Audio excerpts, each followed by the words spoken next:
Hi everyone, Rebecca here from Canberra. I'm a teacher librarian in one of the local schools. Today I'm going to review this book here, Bouncing Back, an Easter Barred Bandicoot story by Rohan Cleave and Tulloch. This is their second book in a series, I suppose, of books looking at endangered animals.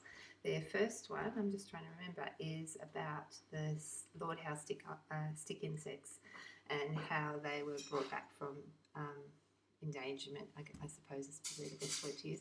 This is actually a really interesting book. Initially, when I read it, I thought, oh, that's pretty boring. But really, it is an information book. It's telling you about an endangered animal of Australia.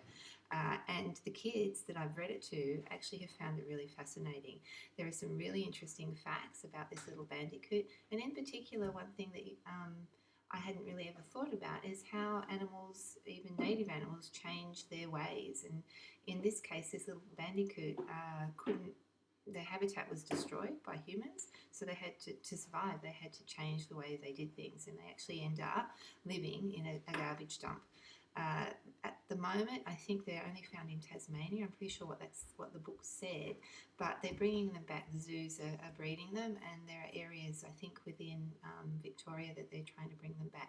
I would suggest reading the book because my memory is not that great. I did only read it yesterday, but all these other things have happened. If you're interested in animals and the way that we conserve animals in Australia, this is actually a really good book.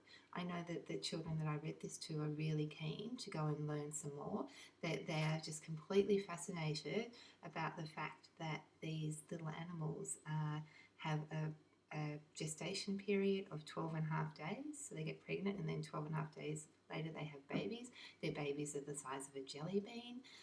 And at the age of 3 months, they're old enough to have babies. So go and have a look. It's really quite fascinating. Thanks.